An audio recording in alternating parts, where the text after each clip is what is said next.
ಮಲ್ಲೇಶ್ವರದ 80 ಕೋಟಿ ಮೌಲ್ಯದ police quarters ಕಬಳಿಕೆಯತ್ತ ವಿದ್ಯುತ್ ಬಿಲ್ನಿಂದ ಬಯಲಾದ ಅಕ್ರಮ.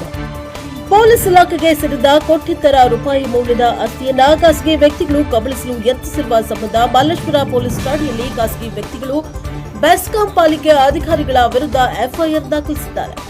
ಬೆಂಗಳೂರು ದಕ್ಷಿಣ ಜಿಲ್ಲೆಯ ಲೋಕಾಯುಕ್ತ ಇನ್ಸ್ಪೆಕ್ಟರ್ ಎಂ ಕುಮಾರ್ ಅವರು ನೀಡಿದ ದೂರಿನನ್ವಯ ಎಂಆರ್ ಮಹಾಲಕ್ಷ್ಮಿ, ಕೃಷ್ಣಮೂರ್ತಿ, ಶ್ರೀನಾಥ್ ನರಗದ್ದೆ, ಬಿಬಿಎಂಪಿ ಮತ್ತು ಬೆಸ್ಕಾಂ ಅಧಿಕಾರಿಗಳ ವಿರುದ್ಧ ಪ್ರಕರಣ ದಾಖಲಿಸಿಕೊಂಡು ತನಿಖೆಯನ್ನ ನಡೆಸಿದ್ದಾರೆ. ಪೊಲೀಸ್ ವಸತಿ ಗೃಹಗಳಿರುವ ಈ ಜಾಗಕ್ಕೆ ಸುಮಾರು 100 ವರ್ಷಕ್ಕೂ ಹೆಚ್ಚು ಇತಿಹಾಸವಿದೆ. 1913ರ ಮಾಪನ ನಕ್ಷೆಯಲ್ಲಿಯೇ ಈ ಪ್ರದೇಶವನ್ನ ಪೊಲೀಸ್ ವಸತಿ ಗೃಹ ಎಂದು ಗುರುತಿಸಲಾಗಿದೆ. ಸುಮಾರು 80 ಕೋಟಿ ರೂಪಾಯಿ ಮೌಲ್ಯದ ಆಸ್ತಿ ಇದಾಗಿದೆ ಎನ್ನಲಾಗಿದೆ. ಪ್ರಸ್ತುತ ಇಲ್ಲಿ 4 ಇನ್ಸ್ಪೆಕ್ಟರ್ಗಳ ಕುಟುಂಬ ಹಾಗೂ ಸಿಬ್ಬಂದಿ ವಾಸ ಮಾಡ್ತಾ ಇದ್ದಾರೆ. ಆದರೆ ಇತ್ತೀಚೆಗೆ ಇನ್ಸ್ಪೆಕ್ಟರ್ ಕುಮಾರ್ ಅವರ ಮನೆಗೆ ಬಂದ ವಿದ್ಯುತ್ ಬಿಲ್ನಲ್ಲಿ ಮಹಾಲಕ್ಷ್ಮಿ ಎಂಬ ಖಾಸಗಿ ವ್ಯಕ್ತಿಯ ಹೆಸರು ನಮೂದಾಗಿದ್ದರಿಂದ ಈ ಪ್ರಕರಣ ಬೆಳಕಿಗೆ ಬಂದಿದೆ. ಈ ಬಗ್ಗೆ ಅನುಮಾನಗೊಂಡ ಇನ್ಸ್ಪೆಕ್ಟರ್ ಕುಮಾರ್ ಅವರು ಮೊದಲು ಬೆಸ್ಕಾಂ, ಬಿಬಿಎಂಪಿ ಮತ್ತು ಉಪ ನೋಂದಣಿ ಕಚೇರಿಗಳಿಗೆ ಭೇಟಿ ನೀಡಿ ವಿಚಾರಿಸಿದಾಗ ಅಕ್ರಮವಾಗಿ ಆಸ್ತಿ ದಾಖಲೆಗಳನ್ನು ಮಹಾಲಕ್ಷ್ಮಿ ಹೆಸರಿಗೆ ವರ್ಗಾವಣೆ ಮಾಡಿರುವುದು ಬಹಿರಂಗವಾಗಿದೆ.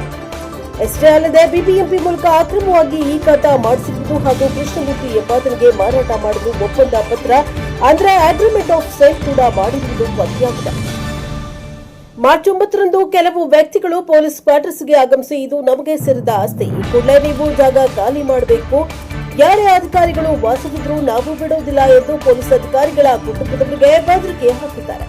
ಮನೆಯನ್ನ ಖಾಲಿ ಮಾಡಬೇಕು, ಇಲ್ಲವಾದಲ್ಲಿ ನಿಮ್ಮ ವಸ್ತುಗಳನ್ನ ಹೊರಗಡೆ ಬಿಸಾಡಿ ನಿಮ್ಮನ್ನ ಹೊರ ಹಾಕಲಾಗುವುದು, ನಿಮ್ಮನ್ನ ಜೀವ ಸಹಿತ ಬಿಡುವುದಿಲ್ಲ ಎಂದು ಧಮಕಿ ಹಾಕಿದ್ದಾರೆ ಎಂದು ದೂರಿನಲ್ಲಿ ಉಲ್ಲೇಖಿಸಲಾಗಿದೆ.